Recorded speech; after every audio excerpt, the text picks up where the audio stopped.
नमस्कार दोस्तों, स्वागत है आप लोगों को मेरे YouTube channel GR fact Galaxy में। क्रिसमस 25 दिसंबर को ही क्यों मनाते हैं, जानिए इसका इतिहास। क्रिसमस ईसाई धर्म का एक महत्वपूर्ण पर्व है जिसे दुनिया भर में बेहद ही धूमधाम से मनाया जाता है। ये त्योहार हर साल 25 दिसंबर को पड़ता है, लेकिन क्या आप जानते हैं इस त्योहार की कहानी और इतिहास? अगर नहीं तो ये वीडियो है आपके लिए। क्रिसमस एक ऐसा खास त्योहार है जिसे ईसाई धर्म के साथ ही अन्य धर्म के लोग भी बड़े ही उत्साह और जोश के साथ मनाते हैं। ईसाई धर्म की मान्यताओं के अनुसार ये वही दिन है जब जीसस क्राइस्ट का जन्म हुआ था। इसलिए इस खास दिन पर ईसाई लोग इकट्ठा होकर प्रभु यीशु की आराधना करते हैं और साथ में क्रिसमस कैरोल गाते हैं। इसके बाद लोग एक दूसरे को मेरी क्रिसमस कहकर इस पर्व की शुभकामनाएं देते हैं। चलिए आपको बताते हैं क्रिसमस का त्योहार कब से मनाया जा रहा है और इसका इतिहास। तो चलिए अब इस वीडियो में देखते हैं क्रिसमस से जुड़ी कहानी। क्रिसमस मनाए जाने के पीछे एक पुरानी कहानी सुनाई जाती है, जिसके मुताबिक एक बार ईश्वर ने गैब्रियल नामक अपना एक दूत मेरी नामक युवती के पास भेजा। ईश्वर के दूत गैब्रियल ने मेरी को जाकर कहा कि उसे ईश्वर के पुत्र को जन्म देना है। यह बात सुनकर मेरी चौंक गई, क्योंकि अभी तो वह कुंवारी थी। इसलिए उसने गैब्रियल से पूछा कि यह किस प्रकार संभव होगा। तो गैब्रियल ने कहा कि ईश्वर सब ठीक करेगा। समय बीता और मेरी की शादी जोसेफ नाम के एक युवक के साथ हो गई। भगवान के दूत गैब्रियल जोसेफ के सपने में आए और उसे कहा कि जल्द ही मेरी गर्भवती होगी और उसे उसका खास ध्यान रखना होगा, क्योंकि उसकी होने वाली संतान कोई और नहीं स्वयं प्रभु यीशु है। उस समय जोसेफ और मेरी नजरत, जो कि वर्तमान में इसराइल का एक भाग है, वहाँ रहा करते थे। उस समय नजरत रोमन साम्राज्य का एक हिस्सा हुआ करता था। एक बार किसी कारण से जोसेफ और मेरी बेथलेहेम में किसी काम से गए। उन दिनों वहाँ बहुत से लोग आए हुए थे, इस कारण सभी धर्मशालाएं और शरणालय भरे हुए थे। इससे जोसेफ और मेरी को अपने लिए शरण मिल पाई। काफी थक हारने के बाद अस्तबल में जगह मिली और उसी स्थान पर आधी रात के बाद प्रभु यीशु का जन्म हुआ। अस्तबल के निकट कुछ गडरिया अपनी भेड़ें चरा रहे थे। वहाँ ईश्वर के दूत प्रकट हुए और उन गडरिया को प्रभु यीशु के जन्म लेने की जानकारी दी। गडरिया उस नवजात शिशु के पास गए और उसे नमन किया। यीशु जब बड़े हुए तो उन्होंने पूरे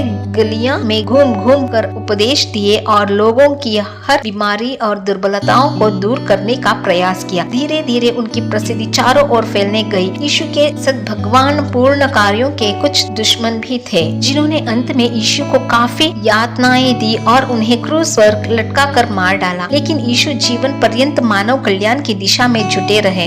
यही नहीं, जब क्रूस पर लटकाया जा रहा था तब भी वह यही बोले कि हे पिता, इन लोगों को क्षमा कर दीजिए, क्योंकि यह लोग अज्ञानी हैं। कुछ लोग ऐसे भी मानते हैं कि इस पर्व को यीशु के जन्म के पहले से ही मनाया जा रहा है। उनका ऐसा मानना है कि यह पर्व रोमन त्योहार सेंचुलिनिया का ही एक नया रूप है।